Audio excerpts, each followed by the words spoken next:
Helo na, chroeso I bawb sy'n ymuno ni yma o Eglwys Gymraeg Canol Llundain ar gyfer ein Myfyrdod wythnosol ni. A very warm welcome to everyone who's joining us here from the Welsh Church of Central London for our weekly bilingual meditation. And we begin as ever with a brief word of prayer, gair o weddi yn y Gymraeg ac yn Saesneg. Felly, gawn ni droi at yr arglwydd nawr mewn gweddi, cydweddiwn. Arglwydd ein Duw, helpa ni I gyfri ein bendithion, I gydnabod popeth sy'n dda o'n cwmpas, a sylweddoli nad yw dy gariad byth yn ein methu. Lord our God, help us to count our blessings, to recognize all that is good around us, and to realize that your love will never fail us. Derbyn ein moliant yn awr yn enw Crist ei hun. Amen. Dwi'n hoff iawn o'r salmau, fel I chi gyd, dwi'n siŵr. A rhai ohonyn nhw ar gof a chadw o ddyddiau ysgol Sul neu ddysgu I adrodd adeg y gymanfa ganu ar cwrdd cwarter. And I'm sure we all have our favourite psalms. And although perhaps not one of the most well-known, there is within Psalm 28, to my mind at least, one of the loveliest verses in all of the Psalms. The Lord is my strength and my shield. My heart trusted in him, and I am helped. Therefore, my heart greatly rejoices, and with my song will I praise him. Yr arglwydd yw fy nerth am tarian. Ynddo yr ymddiried fy nghalon. Yn sicr, caf gymorth, a llawenycha fy nghalon, ar o foliant iddo ar gân. Nawr, pryd fyddwn ni gallu canu unwaith eto yn ein capeli ni, uno mewn cân o foliant unwaith eto, gwedwch. I was hoping in my heart, to continue the analogy referred to in the verse, that we'd be able to sing next Sunday, but following last week's announcement from the government, we'll have to wait at least another few weeks, and who knows what the guidelines will entail regarding to singing even by then. But even if not, I hope also that we have a reason to sing within our hearts today.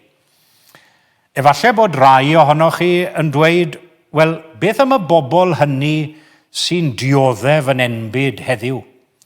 Y claf, y tlawd, yr anghennis, y galarus, a rheini sy'n gweld bywyd yn drech na nhw ar hyn o bryd. Surely these words can't be meant for all of those suffering today, those in hospital, those facing periods of great uncertainty and trouble in life, those racked with pain, doubts and fears. Surely these words aren't meant for them. Well, I'd argue that these are the very words that should be used, and without belittling anyone's troubles today, and we all have our problems in life, don't we? Some great, some small, some physical, some emotional. Whatever's troubling you at this particular time, hopefully for a short while at least, we can all experience that peace of God which passes all understanding. And you can say in your heart, the Lord is my strength and my shield. Roedd Dr. Martin Lloyd-Jones, pryd bynnag yn pregethu o'r salmau, yn nodi bob amser taw cân i'w salm, a dylid edrych ar y salm yn ei chyfanrwydd, fel petai. Bod ambell nodyn yn gallu cael ei ystyried yn unigol, mae'r salm yn ei chyfanrwydd yn fynegiant o ryw deimlad neu ddeheuad yn aml. And this particular psalm as a whole is an expression of praise and gratitude to God, but the specific verse now under consideration divides itself into separate sections. Mae'r adran gyntaf yn sôn am feddiant neu eiddo sicr, a sure possession. That's the first section of the verse. The Lord is my strength and my shield. That's a sure possession. Mae'r ail adran yn sôn am brofiad personol, a specific experience, personal experience. That's what's mentioned in the second section. My heart trusted in him, and I am helped. There are no ifs or buts about it. The psalmist has no hesitancy whatsoever, because he's speaking, of course, from his own personal experience. Ac yna mae'r adran olaf yn sôn am emosiwn, neu deimlad arbennig yn cael ei fynegu. A special feeling or emotion is expressed in the final section. A very deep emotion at that. My heart greatly rejoices. And that inward emotion is shown by an outward action as well. With my song, I will praise him. Ac yn wir, wrth sôn am bethau mewnol ac allanol, mae pob adran yn ei thro yn cynnwys rhywbeth mewnol ac allanol.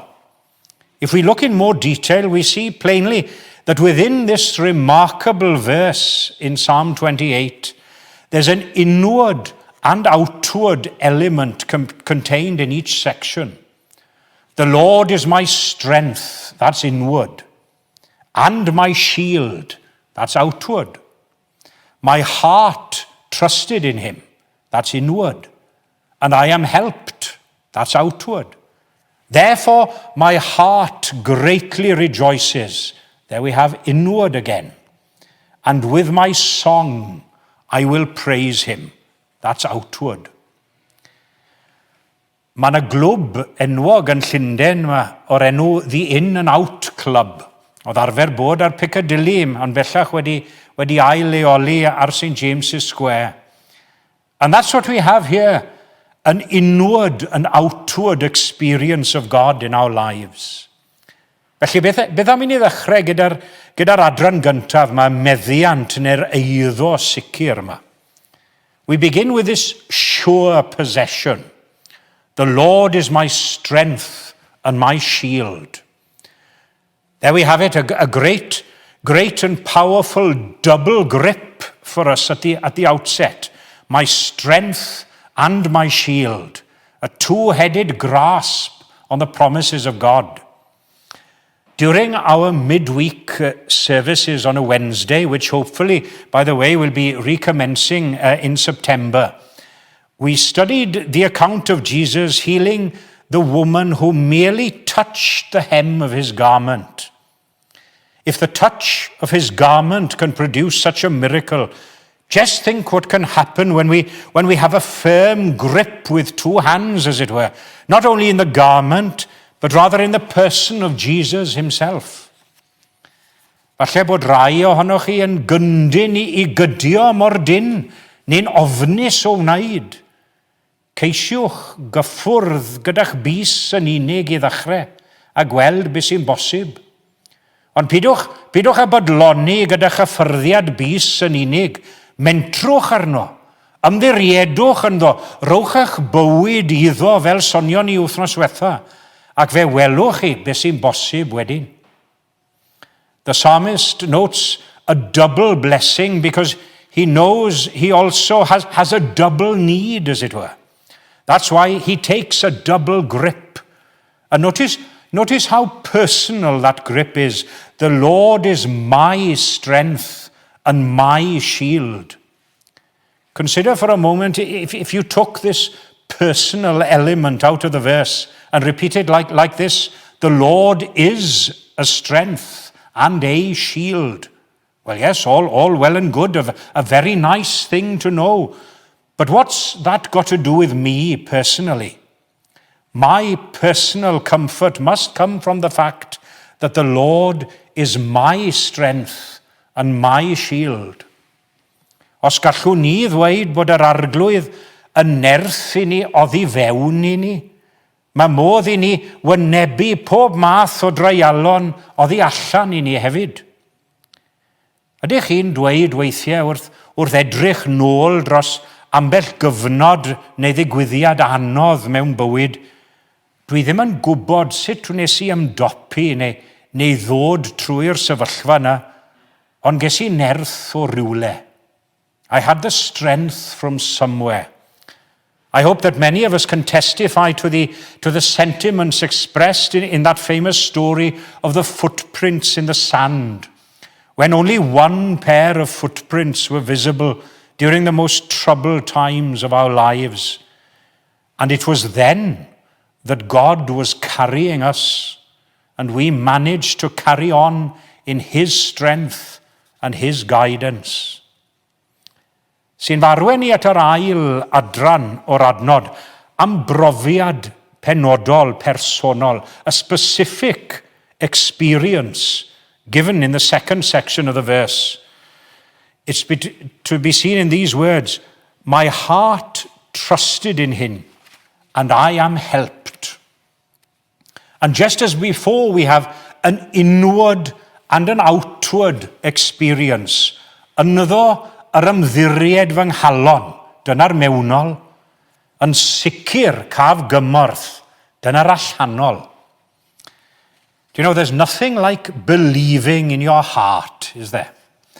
We often say, my head says one thing, but my heart says another.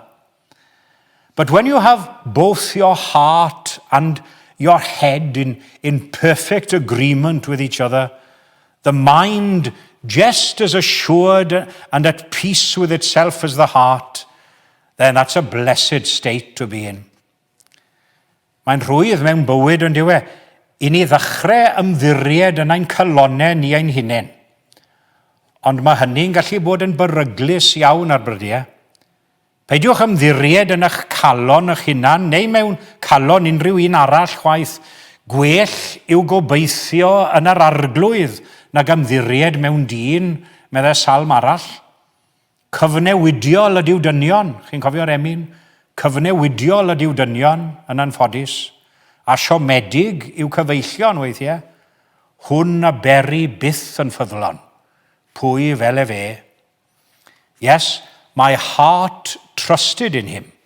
That's the inward experience. Then we have the outward manifestation, as it were, of the inward experience. We have the result.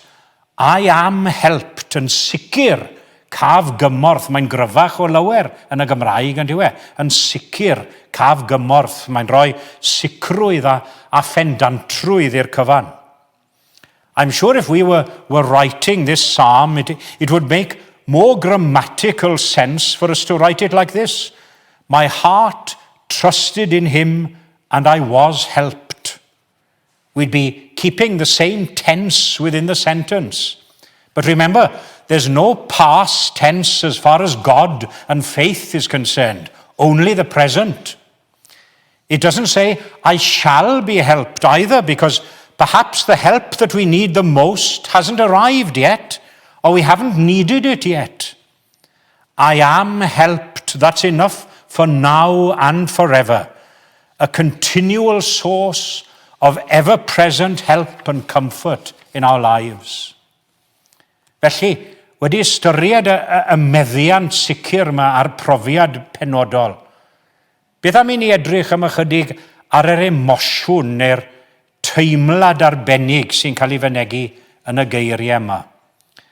We've arrived at the special feeling or emotion expressed in these words. Therefore, my heart greatly rejoices, and with my song I will praise him. And here again we have the inward and outward. My heart greatly rejoices inwardly. And the outward embodiment of the internal feeling is this: with my song I will praise him. Chi'n clywed yn aml am gomediwyr a phobl sy'n ymddangos yn llawn sbri a hwyl ar yr wyneb yn dioddef o'r felan, fel i ni'n cyfeirio ato, ynddo fe? Yn gallu gwneud i eraill chwerthin, ond yn methu llwyddo i godi eu calonau a'i hysbrydoedd nhw i hunain. Yr wyneb yn llon, ond y galon yn drist. The blues can hit even the most upbeat of people at times, can't they? But if and when we can say in confidence, my heart greatly rejoices, and with my song I will praise him. We can surely hold on to the promises of God, even if we're surrounded by a world of trouble and everything seemingly broken around us. Ydych chi'n credu bod ni'n canu digon?